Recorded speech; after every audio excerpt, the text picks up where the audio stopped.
बरसात के मौसम शुरू हो गया है। लगातार कई सारी बीमारियां सामने आती रहती है। बरसात में कई बीमारियां, नई बीमारियां भी आ जाती है, वायरस हैं और भी सारी चीजें, दिक्कतें होती है, जिनको लेकर काफी समस्याओं का सामना करना पड़ता है। तो इन सब विषय पर चर्चा करने के लिए हमारे साथ डॉक्टर संदीप पटेल जी मौजूद है। आपसे हम जानना चाहेंगे कि बरसात का मौसम शुरू हो गया, किस प्रकार की दिक्कतें आती है और कौन कौन बीमारियां सामने आती है और इसमें मरीजों की संख्या क्या है। नमस्कार। बरसात का सीज़न जब से शुरू हुआ है, पेशेंट की संख्या बढ़ी है। ज़्यादातर पेशेंट वायरल फीवर वाले हैं, सर्दी खांसी। इसके बाद गैस्ट्रोएंटेराइटिस, उल्टी दस्त के पेशेंट बढ़े हैं और हेपेटाइटिस, इस समय विशेषली हेपेटाइटिस के पेशेंट भी बढ़े हैं। अभी डेंगू के पेशेंट कम हैं, पर अब पेशेंट आने स्टार्ट हो गए हैं। उसके साथ मलेरिया, टाइफाइड, चिकनगुनिया और लेप्टोस्पायरोसिस, ये कुछ बीमारियां हैं जो बरसात में स्पेशली देखने को मिलती हैं। डेंगू की क्या स्थिति है और शुरुआती लक्षण इनके क्या है और कभी-कभी स्थिति बिगड़ भी जाती है, किस प्रकार की लक्षण होते हैं और कैसी दिक्कतें आती है इसमें? इस साल पिछले साल के कंपेयर में अगर देखें तो अभी डेंगू के केसेस बहुत ज़्यादा नहीं हैं। कुछ केसेस ऐसे आ रहे हैं जो पहले से बाहर से हैं और अभी यहाँ के हैं और वो वहाँ से आए तो वो डेंगू हुआ। यहाँ के जो पेशेंट हैं अभी कम ही हैं। डेंगू के डेंगू के पेशेंट में स्पेशली तेज़ बुखार आना, शरीर में दर्द रहना, आँखों के पीछे बहुत दर्द होना, हेडेक होना और लेट कंडीशन में शरीर में रेशेस आने स्टार्ट हो जाते हैं। डेंगू में स्पेशली ये ध्यान रखना पड़ता है क्योंकि जब लेट कंडीशन होती आती है, एक आध हफ्ते के बाद उनमें प्लेटलेट कम होने लगता है और ब्लीडिंग के सिम्टम आने की संभावना रहती है, जैसे नाक से ब्लड आ जाए या फिर और कहीं से भी ब्लड आ जाए, मुंह से ब्लड आ जाए, लेट्रिन काली हो जाए। तो ये सब चीज़ें गंभीर स्थिति की तरफ इशारा करती हैं। डेंगू और सामान्य वायरल, इसे कैसे पहचाने लोग जी?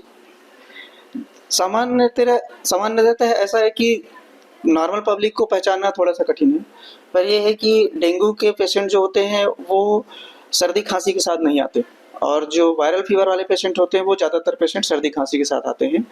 डेंगू के फीवर में हाई ग्रेड फीवर रहता है, बॉडी पेन बहुत ज़्यादा रहता है, वीकनेस बहुत ज़्यादा लगती है। ये सब कुछ ऐसे सिम्टम है जो पहचानने के लिए होते हैं और ज़्यादातर तो फिर हम जांच कराते हैं। जांचों में फिर समझ में आता है कि क्या है, उसमें प्लेटलेट संख्या थोड़ा सा कम रहती है डेंगू के पेशेंट में और डेंगू एनास्पन जांच हम लोग कराते हैं यहाँ पे।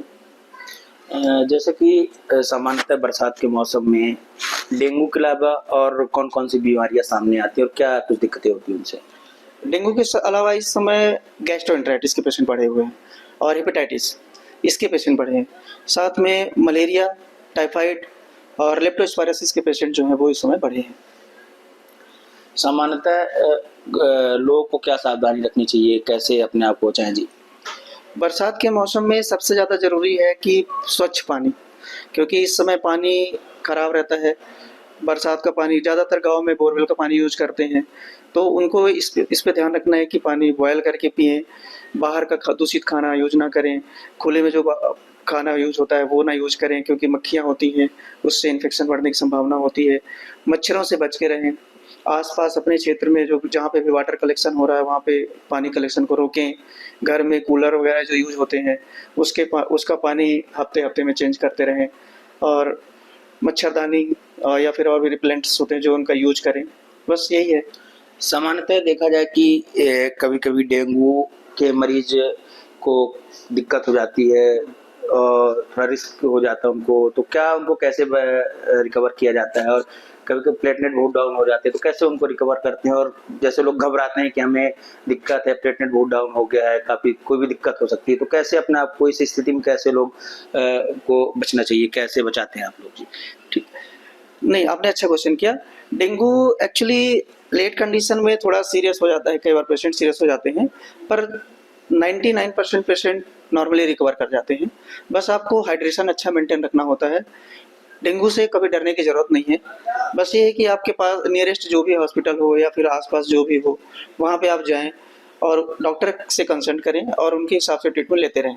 कुछ पेशेंट ऐसे होते हैं जो कॉम्प्लिकेट करते हैं, वो बहुत लेट कंडीशन में करते हैं और अगर आप डॉक्टर के टच में हैं तो वो चीज़ें कंट्रोल में आ जाती हैं। तो डेंगू से ऐसा कोई बहुत पैनिक करने की ज़रूरत नहीं है, वो कंट्रोल में हो जाता है। और भी जो दिक्कतें आ रही है इस समय, जैसे आपने बताया कि पेशेंट की संख्या भी बढ़ रही है और अलग-अलग तरह की बीमारी है, तो उसमें कैसे मतलब एक घरेलू नुस्खा जो अपन कर सकते हैं, जैसे सर्दी है, जुकाम है और जनरल ऐसी क्या मौसम परिवर्तन होने के बाद ये सारी दिक्कतें हर बार आती हैं, तो उससे कैसे बचे अपने आप को लोग? बरसात के मौसम में ज़्यादातर भीगने से, बाहर का खाना खाने से बचें और पानी सबसे ज़्यादा शुद्ध पानी पिएं। और घर में जैसे बोरवेल वगैरह अगर यूज़ कर रहे हैं तो पानी बॉयल कर लें और वो पिएं। इसके बाद अगर आपको बीमारी हो रही है या इन्फेक्शन हो रहा है तो जो भी नियरेस्ट डॉक्टर हों उनसे कंसल्ट करें। बाकी इसमें ऐसा कोई पैनिक करने की ज़रूरत नहीं है। बिना सलाह के दवाई ना लें। हाँ, बिना सलाह के दवाई नहीं लेना चाहिए।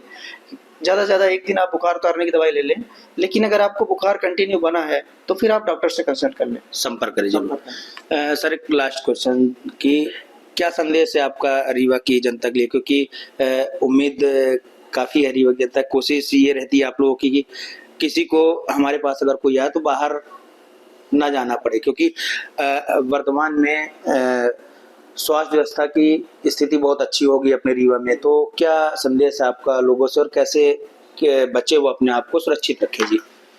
पिछले कुछ दिनों में रीवा स्वास्थ्य के क्षेत्र में बहुत आगे इम्प्रूवमेंट हुआ है। हमारे यहाँ पे सुपर स्पेशलिटीज़ भी हो गई हैं, तो उसमें भी बहुत इम्प्रूवमेंट आया है। ये है कि अगर कोई बीमारी बिगड़ जाती है, बिगड़ने का मतलब होता है कि कॉम्प्लिकेट कर गई, तो फिर पेशेंट सीरियस होता है। अगर आप पहले ही डॉक्टर को दिखा देंगे, जैसे ही बीमारी स्टार्ट हो रही है आप किसी डॉक्टर से कंसल्ट कर रहे हैं, सही डॉक्टर से, और सही ट्रीटमेंट ले रहे हैं, तो बीमारी बढ़ती ही नहीं है। तो हमारा तो यही है कि आप अच्छी सलाह लें, डॉक्टर से कंसल्ट करें और टाइमली ट्रीटमेंट ले लें, बीमारी को बिगड़ने ना दें और स्वस्थ रहें। आप हैं डॉक्टर संदीप पटेल जी, आपने बताया कि अपने आप को कैसे सुरक्षित रखें और किस प्रकार से अपने आप को बचाएं। इंडिया टाइम्स के लिए रीवा से मनीष ताहिया।